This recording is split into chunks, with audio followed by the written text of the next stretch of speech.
나 화났다. 어떻게?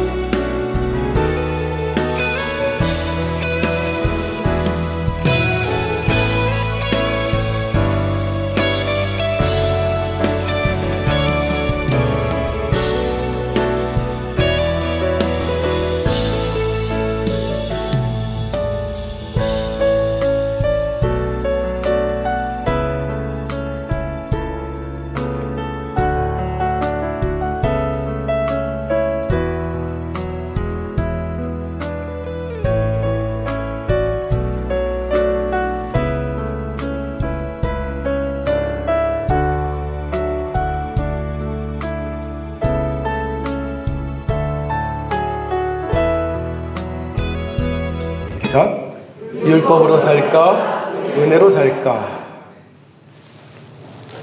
무엇으로 사시겠습니까? 은혜로 사시겠습니까? 개그맨으로 사는 조혜련 씨라고 있어요. 이 조혜련 씨가 첫 번째 결혼을 하고 이혼을 하고 두 번째 결혼을 했단 말이죠. 그런데 결혼을 하고 나서 두 번째 결혼에서만큼은 내가 성공하고 정말 행복할 줄 알았는데 많이 다퉜답니다. 첫 번째 결혼에서도 그렇게 다투다 결국은 이혼을 했는데 두 번째 결혼에서도 다툼이 잦았다고 그래요. 그래서 다투다가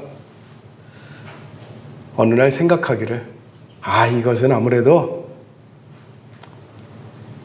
나를 어떻게 하지 않으면 안 되겠다, 이런 생각이 들더래요. 그래서 결단한 것이 뭐냐면 혀를 잘라야 되겠다, 이런 생각을 했대요. 혀를 잘라야 되겠다. 혀를 반토막으로 잘라야지, 그래야지 내가 더 이상 남편을 공격하지 않고 남편과 싸우지를 않지, 내가 이 상태로는 또 이혼을 하게 생겼다. 특히나 자기가 교회를 다니기 때문에 교회를 다니는 사람으로서 이혼을 자꾸 반복하는 것이 덕이 되지 않고 하나님께도 부끄럽다 생각을 한 겁니다. 그래서 결단을 하고 혀를 반으로 잘랐다고 합니다. 이 얘기를 보면은 되게 충격적이잖아요. 혀를 반으로 잘랐다. 그런데 TV에서 보면은 뭐 혀 잘랐다는 생각이 전혀 안 들잖아요. 자기가 남편과 다툼이 되겠다라고 생각할 때마다 혀가 반 잘라진 것이라 여기고서 말을 해야 되겠다 했다는 겁니다. 그래서 어떻게 했냐면 이렇게 말했다고 합니다. 나 화났또. 혀가 반이 없는 것처럼 평소대로라면 자기가 막 싸붙여야 되는데 싸붙이는 것이 아니라 혀가 반이 없다 생각하고 나 화났또. 어떻게? 화났다, 이런 식으로 얘기를 했다고 그래요. 이 남편이 화난 이 조혜련을 보고서 화가 나는 것이 아니라 아유 귀여워 하면서 더 이상 이 큰 다툼이 그 부부 사이에 없어졌다고 합니다. 그리고서는 이제 부부가 지금까지 행복하게 살고 있다는 얘기를 뉴스에서 보았어요. 우리가 살아가는 데 있어서요, 지켜야 될 것들이 많다라는 것은 참 피곤한 일입니다. 우리가 좀 전에 읽었던 이 말씀은 십계명입니다. 십계명. 고작 10개의 계명을 우리는 읽었습니다. 그런데 제가 어렸을 때에 늘 이제 매년 이제 연초가 되면은 뭔가 내 삶의 어떤 계획을 세우고 1년치 목표를 세우잖아요. 여러분들도 다 그런 걸 세우죠? 그런데 세울 때에 그 목표대로 쉽게 되지 않습니다. 그런데 저는 그 목표 중에 꼭 항상 넣던 것이 올해는 10계명을 다 지켜야지, 이런 목표를 세워봤어요. 그런데 이상하게요, 나도 모르게 꼭 어느 하나를 어기곤 합니다. 그것이 첫째 계명인지 둘째 계명인지 아니면 10번째 계명인지 그것은 중요하지 않고요. 항상 꼭 하나를 어기게 돼요. 그래서 그때마다 늘 좌절하고 생각하기를 아이고 또 10계명을 어겼으니 올해도 구원받기는 다 틀렸네. 이렇게 생각했습니다. 아무리 노력을 해도 이 10계명을 다 지키지 못하니 참 어렵다. 내 믿음을 가지고 어떻게 구원을 받을 수 있을까? 이런 생각을 했어요. 그래서 항상 교회 나갈 때마다 아유 나는 죄인입니다. 나는 10계명도 하나 못 지키는 죄인입니다. 이런 생각을 했어요. 그러다 어느 날 충격을 받았어요. 성경을 읽다가 드디어 맘먹고 성경을 읽었는데 출애굽기를 넘어가면서 깜짝 놀랐습니다. 율법이 10계명만 있는 게 아니었어요. 덧붙여졌나 보다. 읽는데 율법이 계속 나와요. 그래서 율법을 계속 말씀하시는데 출애굽기를 넘어서서 레위기 내내 율법이 나오고 민수기 내내 율법이 나오고 신명기 내내 율법이 나옵니다. 거기서 끝나지 않아요. 그 다음에 보니까 성경을 읽는 동안에 성경 속에 하나님이 지키라, 이렇게 하라, 저렇게 하라 하는 말씀들이 수도 없이 나옵니다. 아이고 10계명도 다 못 지키는데 이거 어떻게 다 지키나? 나 구원받긴 다 틀렸네. 이런 생각이 들었어요. 여러분들은 어떠십니까? 10계명 다 지키셨습니까? 다 지킬 수 있어요? 쉽지 않습니다. 어렵습니다. 10계명도 어려운데 우리가 율법으로 어떻게 살아남을 수 있을까요? 율법으로 구원을 받으려고 했더니 율법으로 내가 의로워지려고 했더니 안 되는 겁니다. 안 돼요. 그래서 어느 날부턴가 노력은 해야 되겠지만 율법을 지키려고 노력은 해야 되겠지만 율법으로 과연 내가 언제쯤 구원을 받을까? 혹시 내가 율법을 다 지키는 날 하나님께서 나를 다 구원해 주시지 않을까? 이런 생각도 했습니다. 그러다가 어느 날 깨달았습니다. 마태복음을 읽다가 마태복음 22장에서 깨달음이 있었습니다. 그게 뭐냐면은 예수님께서 새로운 율법을 가르쳐 주시는 거예요. 그 새로운 율법. 너희는 2가지만 기억해라 하시는 겁니다. 하나는 하나님을 사랑해라. 또 둘째는 너의 이웃을 사랑해라. 이렇게 말씀해 주시더라고요. 이 율법, 수많은 율법, 몇 개인지도 다 기억 못하는 이 율법. 유대인들에게는 율법이 10만 가지가 넘는다고 합니다. 율법을 지키기 위해서 또 다른 율법을 만들고 그 율법을 지키기 위해서 또 다른 율법을 만들고 그래가지고 이 이스라엘 사람들이 만든 율법이 10만 개가 넘는다는데 그 10만 개가 넘는 율법을 단 2가지로 줄여주셨어요. 할렐루야! 그랬습니다. 2가지만 지키면 돼? 그럼 2가지 해야지. 사랑해야지. 사랑하시기 바랍니다. 그런데 문제가 있어요. 이 하나를 못 지키더라고요. 사랑하라는 이 한 가지의 계명을 지키는 것이 10계명을 지키는 것보다 더 어렵더라는 거죠. 내 부모를 공경하라. 도둑질하지 말아라. 거짓말하지 말아라. 살인하지 말아라. 이 모든 말씀보다도 사랑하라 하는 이 한 가지 계명이 더 어렵더라는 거예요. 어쩌면 나는 거짓말하지 않았을지 모릅니다. 오히려 10계명을 지키려고 노력하던 덕분에 10계명 지키는 것이 내게 훈련이 됐는지도 몰라요. 그런데요, 정작 사랑하라는 말씀을, 이 율법을 지키기에 너무너무 힘들더라고요. 나를 미워하는 사람이 있었습니다. 나를 괴롭히던 사람이 있었습니다. 나에게 말도 안 되는 모함을 하고 거짓말로 나를 힘들게 하는 사람이 있었습니다. 그 사람들을 생각했을 때 어떻게 사랑해? 지금 세상에는요, 사랑이 별로 말해지지 않아요. 요즘 나오는 영화들이 무슨 영화가 있을까 하고 한번 봤어요. 하나같이 똑같은 주제를 가지고 있더라고요. 그 주제가 뭐냐면 복수. 그런 거입니다. 복수. 원수를 갚겠다. 복수를 하겠다. 저주를 퍼붓겠다. 뭐 이런 내용밖에 없어요. 참 안타깝더라고요. 도대체가. 이렇게 사랑이 없는 세대에 우리가 살고 있구나, 이런 생각이 들었습니다. 예수님의 이 말씀은 크고 첫째 되는 계명이라 그랬고 둘째 되는 계명이라 그랬습니다.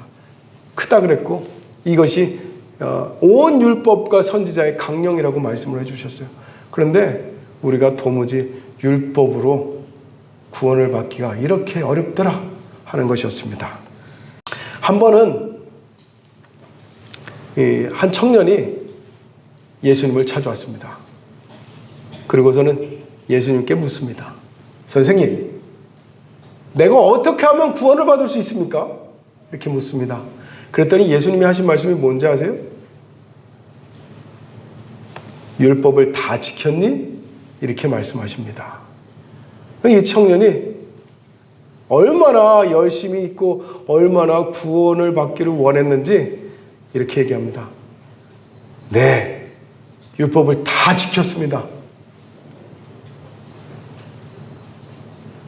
예수님께서 이제 율법을 다 지킨다는 게 그게 얼마나 힘든 일인데 그걸 다 지켰다니 칭찬하고, 그래, 너 이제 구원 받아라, 이렇게 말씀해 주실 줄 알았단 말이에요. 그런데 예수님은 너 구원 받았다, 이런 말씀 하나도 안 해주세요. 율법을 다 지켰다는데도 구원 받았다고 안 해주십니다. 뭐라고 하시냐면 나를 따르라, 이렇게 말씀해 주시는 거예요. 구원을 받고 싶습니다 했더니 율법 지켰니? 하고서는 나를 따르라 그랬어요. 이 말씀에 답이 있습니다. 율법을 다 지켜도 구원받을 수 없다는 것입니다. 설령 내가 율법을 다 지킬 수 있을지라도, 10만 개가 넘는 그 율법을 내가 다 지킬 수 있을지라도 나는 구원받을 수 없다라고 예수님은 단호하게 말씀하셨습니다. 예수님이 구원받는 방법으로 가르쳐 주신 것은 오직 하나. 뭐라고요? 나를 따르라.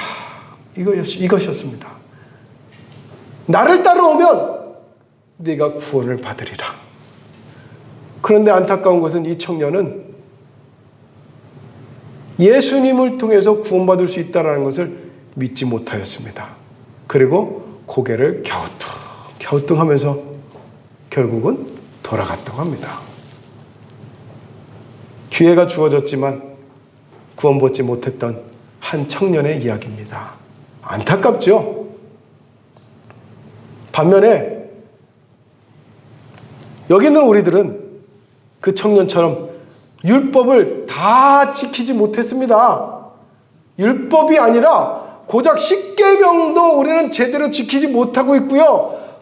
심지어는 예수님께서 겨우 2개의 계명을 주셨음에도 불구하고 우리는 그 계명을 여전히 지키지 못하고 있네요.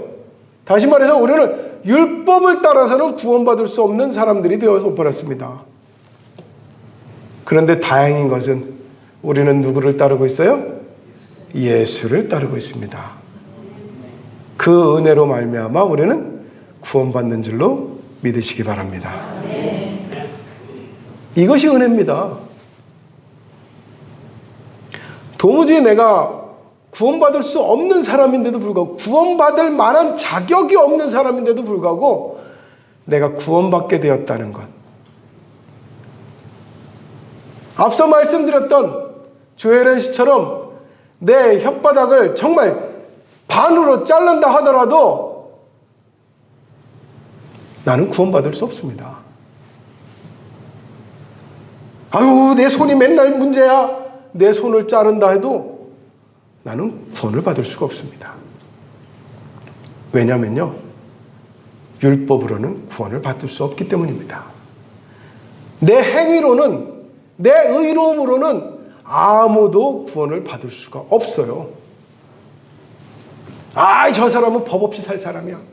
법 없이 살 사람도 구원을 받을 수가 없어요. 오직 예수 그리스도로만이 구원받을 수 있습니다. 그런데 여기 있는 우리들은 예수 그리스도를 믿고 이 자리에 나오게 됐으니 하나님의 은혜인 줄로 믿으시기 바랍니다. 내가 비록 부족하지만, 내가 비록 정말 율법을 하나도 지키기가 어려운 사람이지만, 그렇게 연약한 사람이고 그렇게 어리석은 사람이지만, 나는 하나님의 은혜로 말미암아, 예수 그리스도의 은혜로 말미암아 이 자리에서 내가 구원받게 되었음을 하나님께 찬송하기를 주의 이름으로 축원합니다. 이제 우리가 율법을 하나도 안 지켜도 될까요? 될까요? 안 될까요? 어차피 율법 못 지키는 거, 아유, 율법 신경도 쓰지 말고 살자. 뭐 하나님의 은혜로 다, 예수 그리스도의 은혜로 우리는 다 구원받는데 뭐. 그래서 실제로 그렇게 산 사람들이 있었습니다. 과거에. 뭐 어차피 나는 구원받아. 그러니까 막 살아도 돼. 어떨까요? 율법과 은혜 사이에서 우리가 헷갈려 하거든요. 혼동해요. 어차피 은혜를 받았는데, 구원받게 되었는데 내가 율법을 다시 지킬 필요가 있어 없어 하고서 어차피 못 지키는 거 그냥 아예 포기하고 살자. 그래도 구원은 받으니까, 이런 생각을 하거든요. 어떻습니까? 율법 하나도 안 지켜도 구원을 받을까요? 못 받을까요? 헷갈리죠?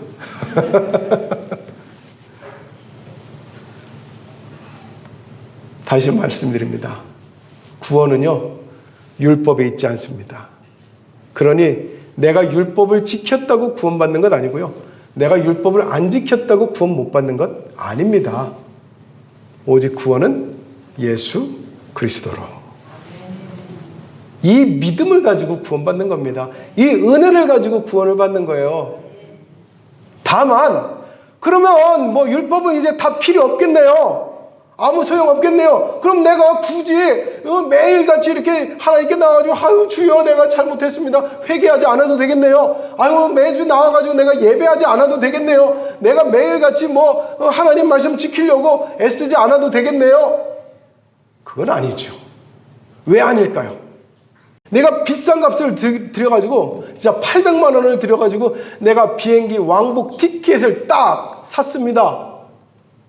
그래가지고 드디어 비행기를 탔어요.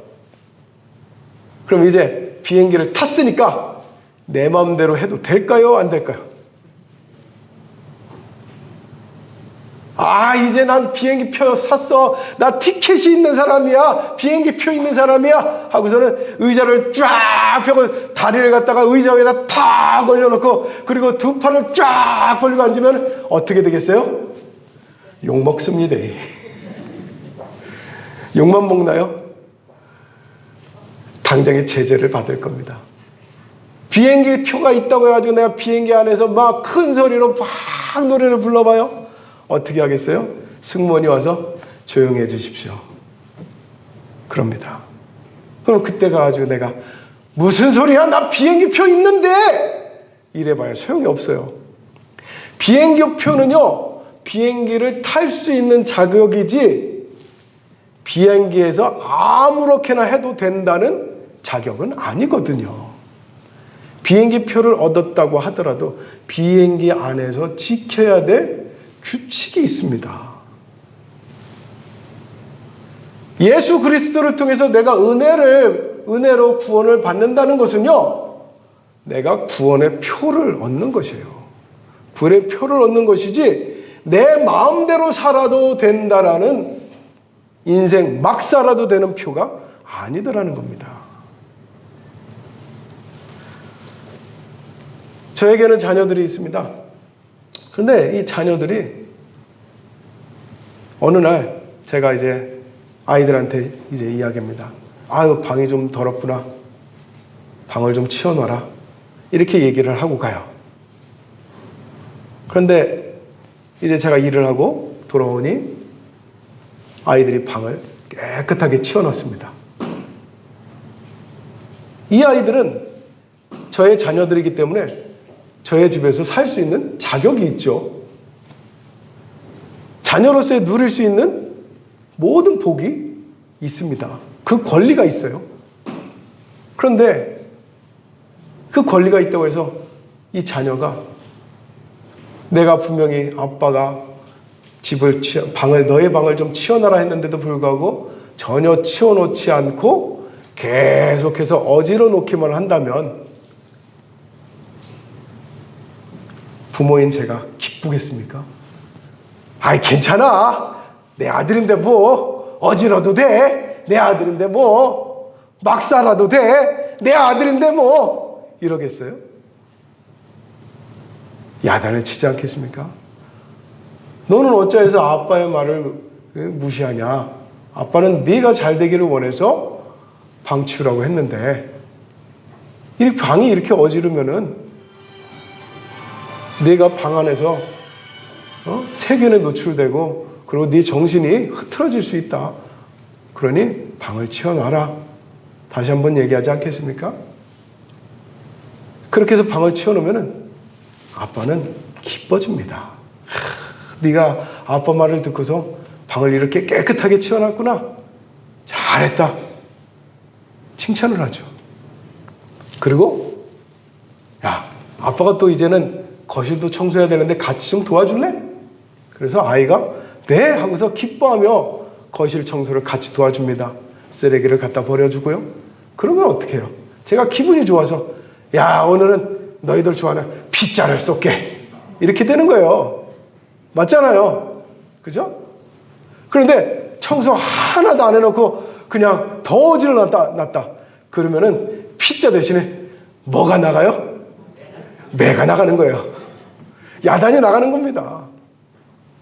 하나님의 백성이 은혜로 산다는 것은 맞지만, 은혜로 구원받는 것은 맞지만, 우리에게 율법을 주신 이유는요, 우리가 하나님의 백성으로서 더 하나님 백성다워지게끔, 하나님의 백성으로서 더 훌륭하고 더 아름다운 삶을 살도록 하나님은 우리에게 율법을 그대로 남겨두셨다는 겁니다. 은혜로 구원받지만은 구원받는 능력이 율법에는 있지 않지만 그 율법을 통해서 하나님은 우리를 기뻐하시게 됩니다. 그리고 우리를 그 기뻐하심 속에서 우리에게 하나님의 무한한 은혜를 부어주시고 하나님의 기뻐하심이 입게끔 해주시는 역사가 있다는 것입니다. 그래서 우리에게 율법이 있는 것입니다. 한 번에 다 지킬 수 없어요. 우리 큰애들은 청소하자 그러면 같이 청소를 돕습니다. 그런데 우리 막내둥이는요, 청소하자 그러면요, 옆에서 더 어지르고 있습니다. 계속 어지릅니다. 오늘 아침에도 제가 샤워하는 사이에 방을 엄청 어지러 놓고 나왔습니다. 뭐 잠깐이에요. 순식간이에요. 제 목욕실에도 아기가 오면요, 잠깐 한눈 파이는 사이에 책꽂이에 있는 책을 막 다 꺼내 놓습니다. 바닥에다 막 다 틀어놔요. 어지는 게 이래요. 근데 저 아이에게 치워. 너가 치워야 돼. 너가 어지럽으니까 너가 치워야 돼. 말하면은 소용 있을까요? 없어요. 에이 하고선 더 어질러요. 소용 없습니다. 하나님도 우리에게 수많은 율법을 주셨지만요, 그 수많은 율법들이 구원의 표는 아니라고 했잖아요. 그러나 그 율법들이 내가 장성한 자가 되면서부터 그 율법 하나하나가 내게는 나를 성장시키는 조건이 됩니다. 안식일을 거룩하게 지키라. 내가 이렇게 안식일을 거룩하게 지키라 하는 그 말씀을 가지고 내가 주의를 하나님 앞에 온전히 헌신하였더니 하나님께서 기뻐하시고 그 주일에 나에게 큰 은혜를 주시더라. 이것을 겪고 나면은 어떻게 돼요? 축복의 비결이 여기 있구만. 은혜의 비결이 여기 있구만. 그러면 다른 것도 지켜봐야지. 내 부모를 공경하라? 이것도 지켜봐야겠다. 그것도 지켰습니다. 내게 주신 땅에서 내 생명이 길리라. 그렇게 긴 세월 동안 이제 또 뭐 해야 되겠어요? 또 한 번 또 하나님의 계명을 지켜봐야지. 도적질하지 말라네. 지켜봐야지. 도적질하지 않았더니 도적질 안 하고서도 먹고 살 수 있는 길을 하나님께서 주시네요. 은혜의 비결이 여기 있네. 그렇게 하나하나 지켜가는 가운데 내가 하나님의 은혜로 충만한 자가 됩니다. 그리고 하나님의 은혜를 받을 만한 그릇이 큰 자가 됩니다. 그래서 사도 바울은 뭐라고 합니까? 그에게까지 자라라. 이렇게 말씀하고 있는 것입니다. 그에게까지 자라는 방법이 뭘까요? 그게 바로 하나님의 말씀을 내가 지켜가는 것이지요. 이미 구원받은 자들이지만 하나님의 말씀에 순종하고 성경 말씀에 순종하고 그 순종하는 가운데 내가 자라가는 겁니다.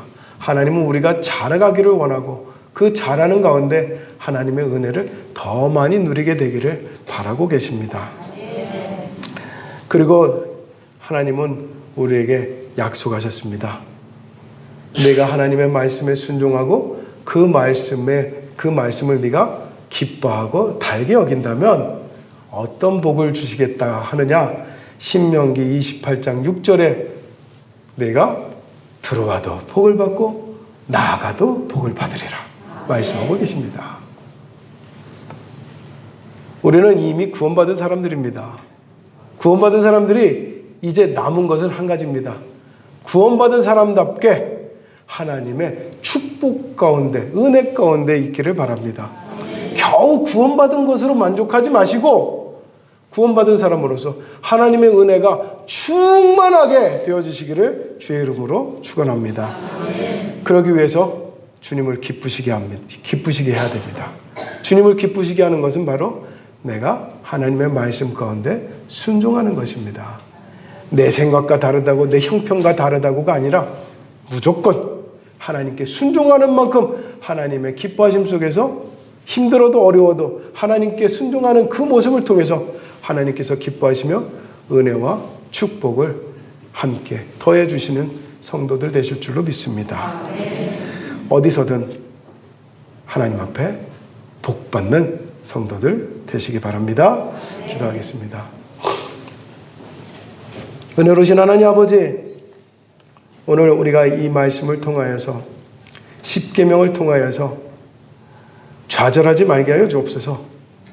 좌절할 것이 아니라 이 십계명이 우리에게 약속이 있는 말씀이요, 하나님의 율법이 우리에게 약속이 있는 언약의 말씀이요, 그 언약은 우리가 살아가는 모든 삶을 통해서 하나님께서 은혜를 주시고 하나님께서 축복하시겠다는 말씀인 줄로 깨닫게 하여 주시옵소서.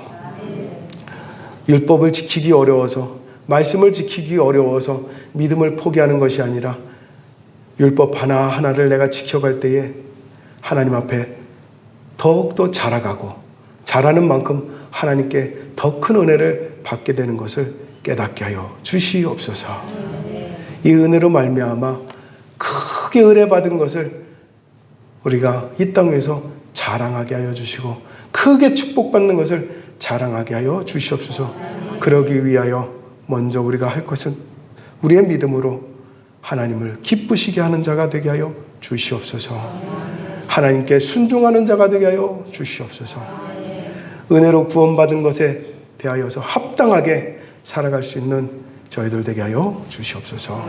예수님의 이름으로 기도드립니다. 아멘.